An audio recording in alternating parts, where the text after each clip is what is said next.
that we have. The Meet Magic meetings compared to the other meetings that we have, I have thousands of meetings, literally. And at the end of a 45-minute meeting, I've helped sick kids at the Starlights Children's Hospital, which is my chosen charity. When you're first meeting someone, you're trying to build a connection. And with Meetings for Good, you just find the connections automatically there. And when I actually think about what Meet Magic does and the opportunity to spend some time supporting the community of our vendors, but also being able to give back. And when the opportunity presented itself to join Meet Magic, I jumped at it. But these ones are different, and the reason they're different is because the vendor wants to meet with you and they're willing to put their money where their mouth is. All of those meetings blur into one, but Meeting for Good is memorable. It absolutely makes sense to do this, and I definitely recommend peers to engage with Meet Magic.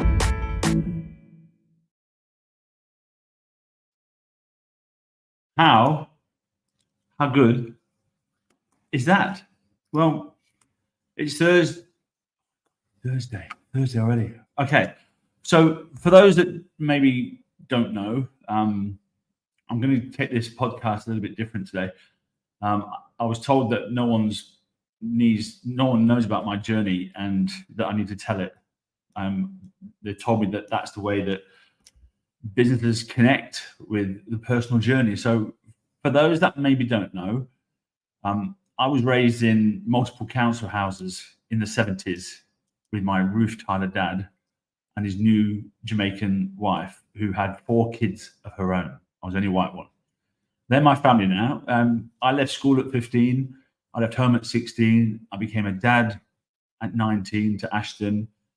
I've never sat for a single exam in my entire life, and I've never been to university. My name's Carl, and I'm the founder of a purpose-led software company called Meet Magic. And we give executives an opportunity to give back by doing what they do every day at work, meetings.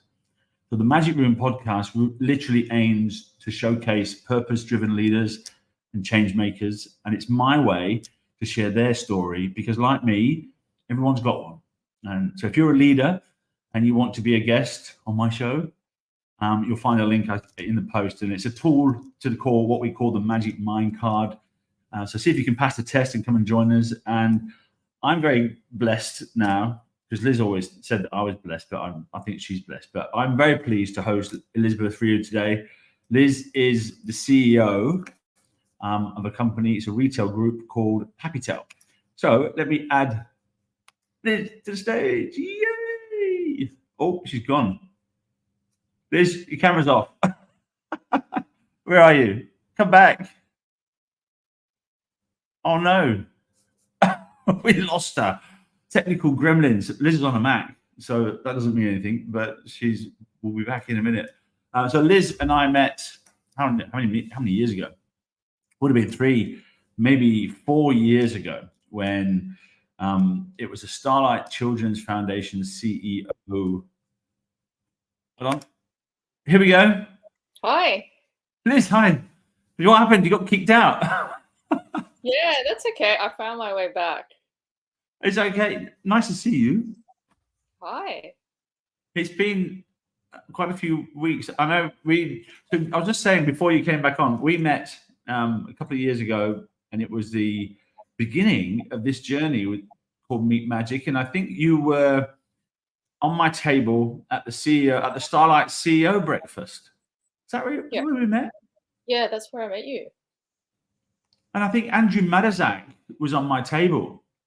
Andrew's on my board now. He's on my advisory board, and so a great friend. And I think it was that was the journey. I think I was off to Indonesia the next day or something, or the same day or something like that. I can't remember. Do you remember that? Yeah, I do, because I went up and started a conversation, and you seemed really busy and you wanted to brush me off. So I thought, oh, that's okay. I didn't know you had to go to Indonesia and you were starting this global philanthropic enterprise. You're so kind. You always make me feel good about myself. I mean, I can't remember brushing you off, but if I did, I'm sorry. It's terrible. Oh, and then I found out that you were like super busy, so it was not personal.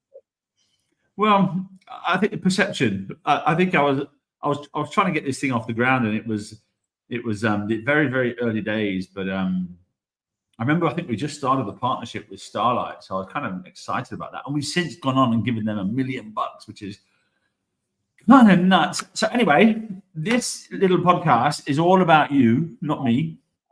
And one of the things I really liked about your journey was your inspirations. I know we've sat down and had a couple of coffees sometimes. So I just want to delve into you and find out a little bit about what inspired you when you were younger. Tell us who you are and what your business is, because it's a retail group and you guys are doing some amazing things in tech. Yeah, so my name is Elizabeth Rue. I'm the CEO of Happytel Retail Group. We're the largest retailer of mobile phone accessories and the repairs. We're the only national and New Zealand operator with the Apple license. So Apple has approved us to do their repairs. Wow. Yeah, so we've got all the stores are company owned. We've got over 50 stores, all in the major shopping centres around Australia and New Zealand. That's Happytel. Wow. Founded in '96 in Westfields, Parramatta and Burwood. Is that right? 1996. So that was 2 years before. No, I got hit. Oh my God. I arrived in Australia in 1996. Wow. Well, look at that for serendipity. That's nuts. So it was literally April 29th, my birthday, 1996. I landed in Melbourne. I had $60 in my pocket and I spent 40 of it on an overnight bus to Sydney. Wow. So you were in the Westfield Parramatta. And so how did Happytel come about? How did you? Well, the mobile phone first came out in, for the kind of business person and for personal use back in 95 or 96. And my mother was like, well, you need a leather case to protect it because those things are worth $3,000, $4,000. So she, spoke to my dad in Korea and said, can you find these leather cases? Because manufacturing is Korea's strength. So she imported 4 boxes. It was like Nokia, Ericsson, Motorola, and then started distributing it. And then the next year just opened stores and she started the whole trend of changing phone covers, and it just became at the enterprise it is today. That's incredible. I mean, I remember back in the day that was all starting out, but we would have never have imagined it would get to where it is today. So your inspirations really came from your parents. Yeah, Dad was a super high achiever, went to the top high school, university, got employed at the top job at the time, like the most popular employer, which was Samsung Insurance. And he had the ability to transform the worst performing region to the number 1 performing region. And he just found a lot of success in that role, but decided to come to Australia at age 40 to start a business. And the reason why was if the business didn't succeed, Australia has excellent social security and safety net where his wife and kids would still have a roof over their head and be educated. That's really, really incredible. So he literally took a gamble, took a risk to come here. Yeah, he did actually. It's a big, big gamble, but he was assured that if it went wrong, that he would be okay. Yeah. It's you mentioned to me before that he ended up. I mean, your father's passed now, right? Yeah. So you mentioned to me before that he had quite a significant following, as quite significantly up in the Korean community. Yeah, he was highly respected in the Korean community because my parents, regardless of how much money they had, whether it's little or a lot, they would always donate a portion of that to people in need or religious organizations, schools, sports, music. They're just so, and he would do it discreetly so people wouldn't know. And so I think that is why a lot of people still talk about him, although he's passed away. That's really that's just giving me goosebumps, to be honest, Liz, because you see a lot of grandstanding on online these days with people that are giving money away and doing stuff and trying to make themselves look good for doing it, but doing it discreetly is really the key. I mean, the only reason we talk about it is because it needs to be shown that we're actually doing something. But one of my key influencers is a guy called Chuck Feeney, and Chuck was the guy who, in retail, he founded DFS Galleria. And not many people know this. He's got an amazing story. He has the most amazing story. Yeah, I mean, I'm full of goosebumps now thinking about this, because you remind me, and your story reminds me a lot of this, because Chuck Feeney was the founder of DFS Galleria. He basically gave away $1 billion without telling anybody, and he was the billionaire that never was, and it's quite remarkable. I love his journey. But if you think about every university in this country, if they had a name above a door of Chuck Feeney, if every university that he gave money to had a name above the door, every university pretty much would have his name above the doors. Wow. He sounds like the Andrew Carnegie of the 21st century. Don't know, but you remind me a lot of that, because you do a lot with giving back, and I know because that's where I met you. I mean, you were at a Starlight function, and you're doing some stuff. And I know your keenness to get involved in the charity space. Tell us a little bit more about that, because you're doing some stuff in the charity space now, aren't you? I am involved with dementia. So it's called Step Up for Research for Dementia and Aging, where we match researchers with whether it's people with dementia or carers, so that they get better data to provide better care and better outcome, and ultimately quality of life for these people involved with this disease, because there is no cure, and also it's the second largest. It is second largest amount of people die as a result of dementia in Australia at the moment, after heart disease. Wow. So I just honestly want to use all the business skills that I learned from working in Happytel. The last 20 years or so I've been working, to apply to a charity or a social organization, because I believe that I can help in whether it's reading financial reports, investing in a higher return, or prioritizing projects for best bang for buck.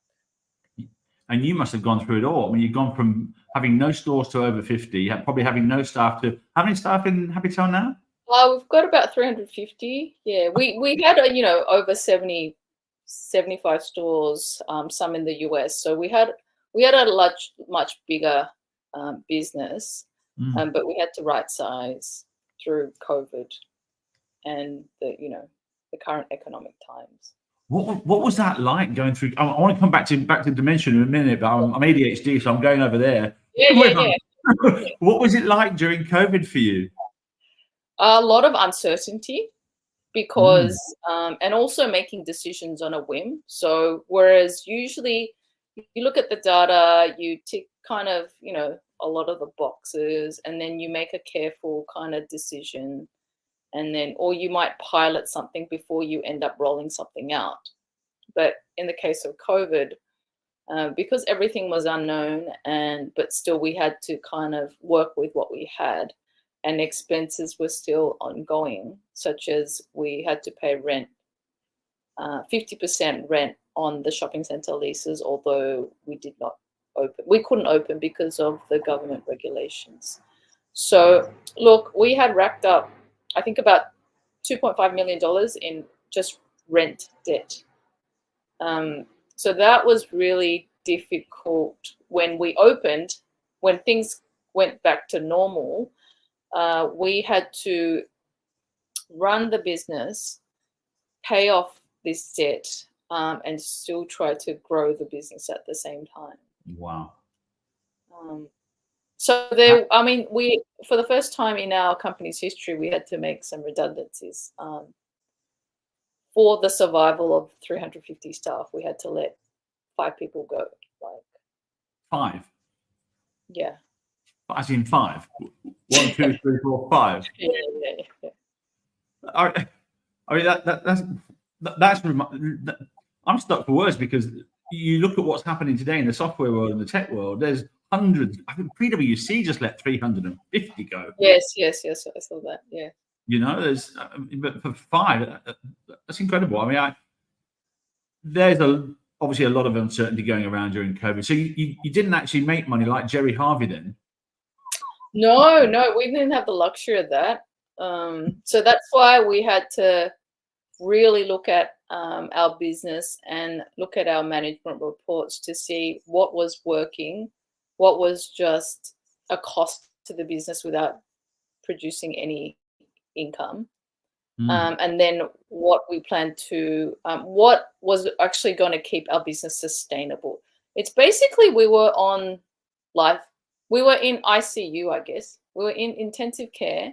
Now we're kind of, you know, in a ward, you know, in a hospital bed. So we're not out of the woods yet.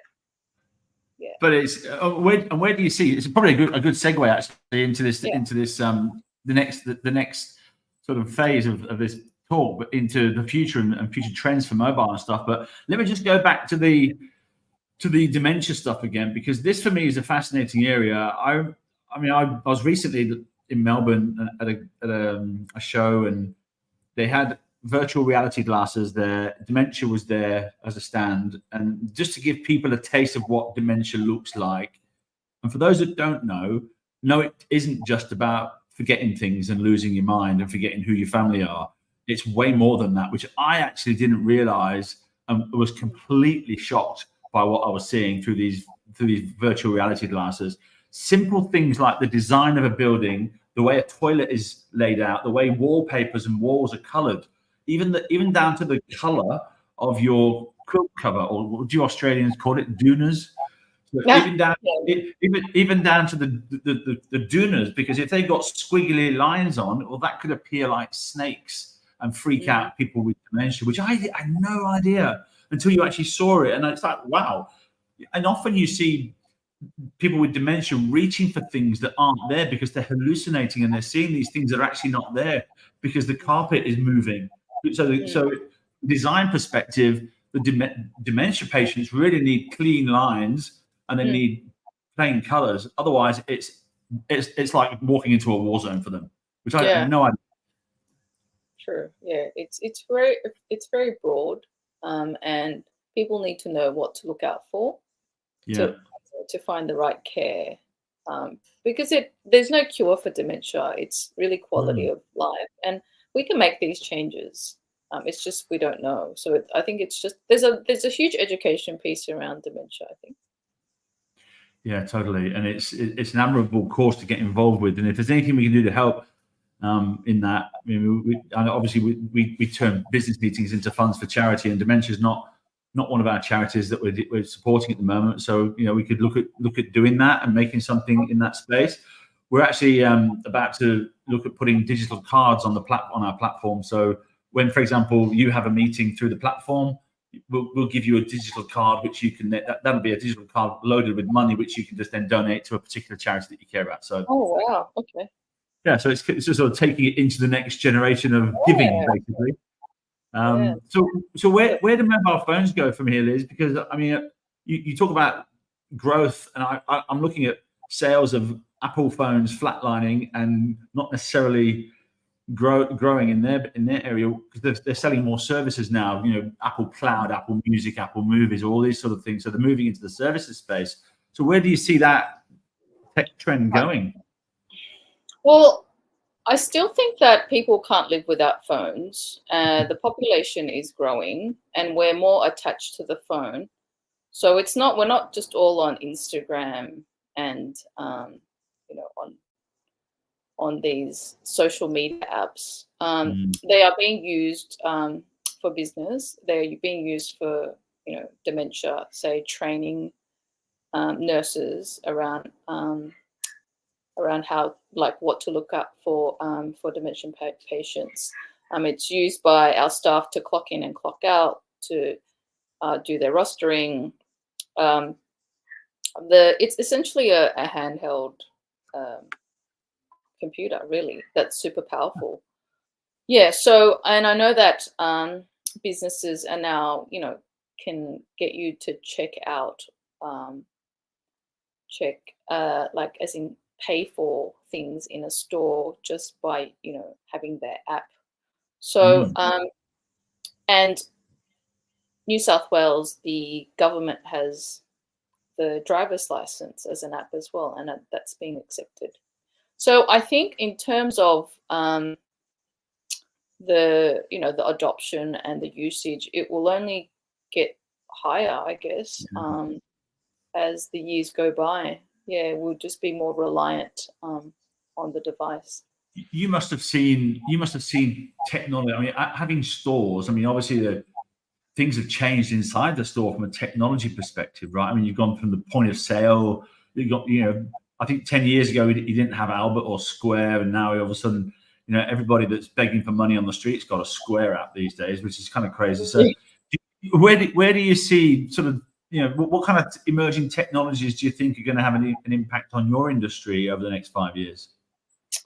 Well, we've developed an app, so our staff don't need to bring the customer to the POS unit to finish the transaction. So we have an app that we've developed on the iPhone or Samsung, where they can look up the item, they can scan the item, they can order the item.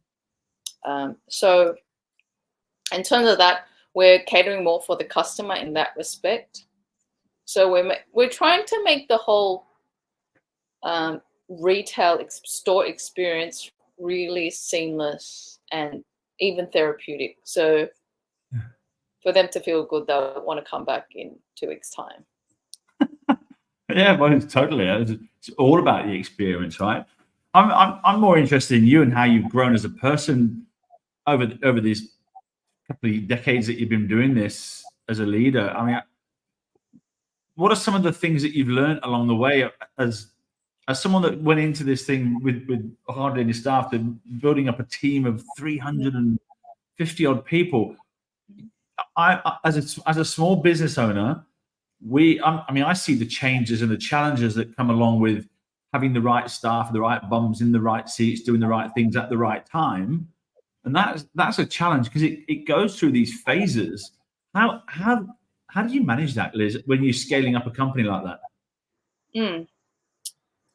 Well, I think having good data is very important. So you can start a business based on a niche.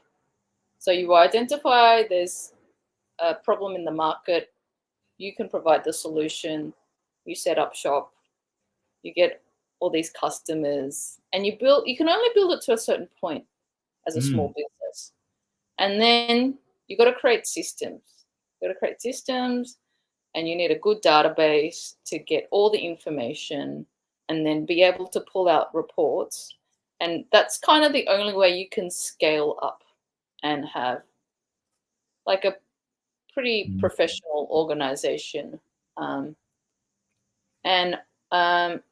then I guess having that business model, at that, you might think when you start that small business that you were kind of lucky to reach this point, but you would realize that over the years that you had developed a business model that was effective and that really helped the company grow. So I think really identifying what makes the business successful, and I wouldn't digress from that model too much, even though 10 years, 20 years go by, because that's the reason why your business became successful. So in our case, they talk about the 3 Ps, and I really agree with that. So it's, people, product, and place, right? So the people really, they're the ones that talk to the customers. They're the ones that present the solutions to the customers when they engage with them and find out about their lifestyle. And they're the ones that provide that customer service when that customer returns. So you need really good people who are also going to grow with the business. Then you need like product. So you can have a really great product like, what was that, 23andMe? Yes. Yeah, that was like, out of this Spit in the world. bag. Yeah, and people were 2 like, weeks oh later. my God, like I want to know, like, and then their valuation just skyrocketed. But You then, want to know? You actually want to know if you're going to. I mean, the whole 23andMe thing is like spit in this bag, and then 2 weeks later, I'll send you back what you're going to die of. And by the way, click here, you can buy some drugs to stop yourself from dying. You actually want to know? well, I think it's kind of started off with, okay, what is my ethnicity? Like, what are some of the, unique DNA that I've got? So at the time, it started off with people just wanting to know their DNA. But the problem with that business was they couldn't get reoccurring income because people don't check their DNA more than once. You only spit in that bag once and then you're done. So it's very important to have product that's constantly going to bring customers in. And you'll find, yes, you want new customers, but the loyal customers are the ones that keep coming back and coming back and coming back. And they're not going to come back if you don't have new product. So that's very important to have recurring income. Yeah. And the third is you need to be visible, like be in good locations where customers can find you, whether it's, convenient, they can park and shop, or be in certain precincts where your product is complementary to another. So I think just sticking to that, business model of yours that made it work, and just constantly growing people, product. Yeah. That's really interesting. I mean, you know what? So simple, the rules there, but 3 simple things for anyone to consider when starting a business. I remember the last job I had before I did Meet Magic was I was selling wireless Wi-Fi. Oh, yes. And I sold it into Westfield shopping centres through Centre Group. Yeah. And one of the things that they were using that Wi-Fi for was to track the footfall of people coming into the shopping centres. And they were actually going to use, so if they could determine that 80% of people actually walk that way, then your rent was going to be higher because you got a lot more traffic coming your way. And then wherever people, if they were logged onto the Wi-Fi, you could actually see where they were going and where they were shopping, and over time build up a profile of them to say, look, Liz has gone to get her hair done at that place, and she goes there every 2 weeks to get it. So why don't we next time it's one day out before Liz is going to come in, let's send her a special offer to go and shop somewhere else. And so all of a sudden Liz is compelled to spend more time inside the shopping center. And I think they were looking at for every minute was an extra $1. So for every minute that they kept you in the shopping center was an extra $1 out of your wallet that they would get, whether it's a coffee, a donut, a bagel, hair, whatever it is. And so that was the whole point of that data. And so you can't ever underestimate the power of the data, because it's like you say, it's if you know where your customers are coming from and when they're coming back and why, you can. And that brings me to, by the way, this company called Alteryx, who I think they've just been bought or about to get bought.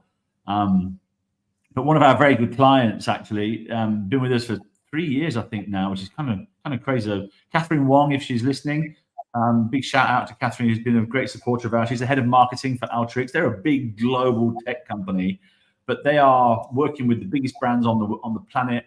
But their customers understand the importance of data. And it's all about collecting that data and using it for good and getting rid of spreadsheets, basically. So I just want to say thank you for your business and for your support. And We love working with Alteryx because they're adding value to every one of the execs that meets with Alteryx. They always get some value out of it, because what can be done with data today, we didn't know about a couple of years ago. And so I think there's a lot of value to come out of the meetings with Alteryx. So great. When you build a business and it becomes a certain size, and you need to be looking at the data and analyzing it, because when your business becomes a mature business, it's pretty much, they know, it's quite transparent. They know where you get your bucks. They know where, you know, you set up shop. They know how many people you need to run that business, right? Yeah. And if data gives you information on what's working and what's not, and when you target areas where it's working and then you do less of what's not working, the net result will be, you know, positive, wouldn't it? Yeah, I try and do that, Liz. I try and get rid of all the things that don't work and just only do the stuff that does work. And I tell all of our customers to do this. Stop doing the shit that don't work. Just stop it. There is absolutely no point. But, you know, I think psychology, the human beings are very interesting, right? I mean, we're herd mentality, so we'll always follow the crowd. So if I say to people, most of your peers and your colleagues are doing this, then you'll feel compelled to do that. And this is just the herd mentality and psychology of people. And I think we do that for evolutionary terms because we feel safe. You know, it's actually, if everyone's doing it, it must be safe. And so I'm going to do it as well. And this comes down to business practices as well. It's really stupid the way we do this, because we completely miss out on opportunities for lucky accidents or for a bit of serendipity to happen, because we're always going with the crowd, because that's the safest way to not get fired. And I find it kind of crazy that's, you know, most people will always do what they've always done 80% of the time, and they'll always do what their peers are doing, because if they're doing it, it must be safe, and I'll get to keep my job. And that it's kind of mental. But I want to ask about your. I know we spoke about your parents or your influences. Was there anybody really, as you were growing up, that really sort of inspired you, or was like a mentor or something to you? And I'll say this because we've had some of these podcasts, right? And I've asked the same question to some people, and they said, "Oh yeah, I was watching Star Trek growing up, and I was looking at the technology, and I was really inspired by Dr. Spock." And so we've had some very interesting feedback on this one. Growing up, to be honest, I didn't have a mentor. I was still trying to figure things out. So I didn't know who to go to get advice, because I just didn't know what I wanted. So what I did actually, after university, I just kept studying, reading books. And then my mentor appeared, and I had been living with this mentor all my life. Like, she was my mum. So, she never really sat down with me to give me advice. It's kind of through casual conversations over dinner or breakfast that we talk about things. And then I'd be like, oh, she's right. And a lot of what my parents did, like their actions, I learned from that. Like, they were just really great role models for me. And so I absorbed a lot of that, and I'm the person I am today because of them, I think. I'm just going to say that there's something very special about Elizabeth for you, because every time we sit down for coffee, I always walk away glowing. And there's something, there's one thing that you said to me once after we had coffee, and I walked away just thinking, how good did that make me feel? I couldn't believe it. And it was just very simple words. That you're blessed. You are. But we often don't think about that, because we're so busy running around being idiots and stupid and business, and we're too busy. I'm too important. But it sort of stopped me in my tracks a little bit, because I really am. The fact that I've come from nothing and I'm able to sit here in Potts Point and have a conversation with amazing people like you, I'm really blessed. The fact that we've managed to get this business off the ground and be lucky like this, I feel really blessed. But it's not until you actually stop and take a step back and go, what does that actually mean, that you actually put it into pictures and realize that you really are blessed. I agree. I think you need to stop and smell the roses, Carl. You're just like this horse with like this one track mind. You just keep.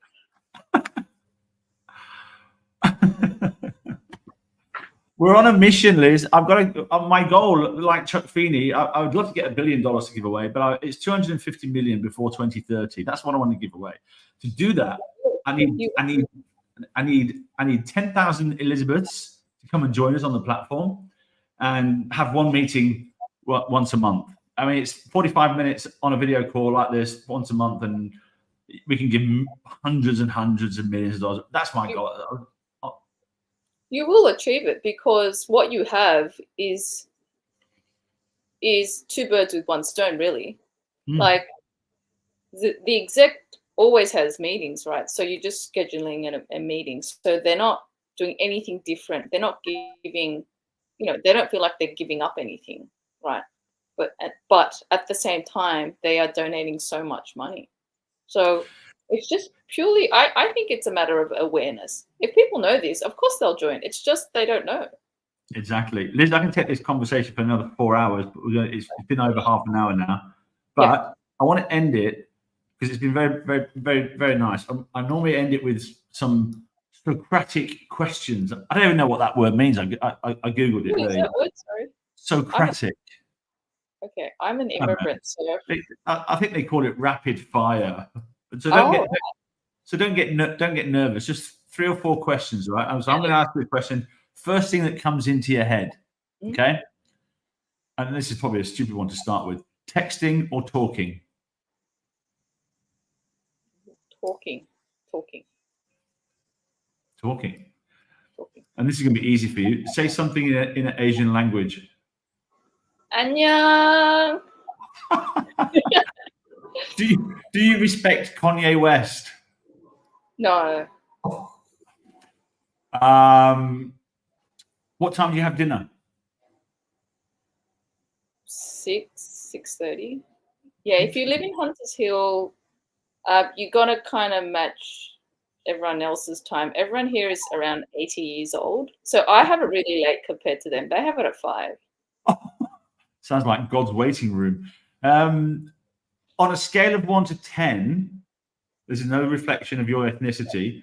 Yeah. How good of a driver are you? 9. And the final one, how long does it take you to get ready in the morning? 20 minutes. Oh. Yeah. Well, that's pretty easy. All right. Here, one last one. Yeah. What was the last song you sang out loud? Perfect. What's that? Ed Sheeran. Oh. Liz, Just perfect. Thanks so much for spending some time with me. We have to catch up again for coffee. Yes. I wish you and Happytel the most prosperous 2024. I'm sure it's going to be a crazy 2024 again. But with you at the helm, I'm sure it's just going to keep growing and growing. So I want to say thank you for trusting me and giving me some time today. And you're blessed. Thank you. No, I very much enjoyed it. Yeah, fun, bit of a chat. And there's a lot of great value come out of that. Honestly, I think when you think about from a leader's perspective, you're a big company, Liz. You've got 300 people that you got to pay wages for every week. That's a lot of responsibility. And to spend a half an hour with me, I'm very grateful for that. But when I think about those rules for business that you shared, that's little bits of gold. Somebody thinking about starting something, focus on those 3 things, and you'll be on the right path. And that's the whole point of this series, is to share your wisdom and knowledge. And that's you've definitely done that. Thank you. Thanks, Carl. Thanks for the opportunity. And see you soon. Yeah, and if anyone needs anything doing with their phone, get into a Happytel store. That's it, and and say you've seen Liz. What does this mean? Is this Korean? No, look, this is It's Korean. So the fingers need to be the shape of hearts, so they're hearts. So see the heart? yeah. Yeah. Hey, I've got Korean lunch on Friday with a friend of mine called Jameson. He's married to a Korean lady, and we've got 3 executives, and we're going to a place in Haymarket. It's quite a famous Korean barbecue place. I don't know if you maybe know it. Kogi? Okay, is it Yeah. Kogi? No. That's it. Is it nice? Yeah, I think it's good. Yeah. Looking forward to it. So Jameson, 안녕하세요. 안녕. Thank you, Liz. We'll talk to you soon. Thank you. Okay, bye. Bye bye. End the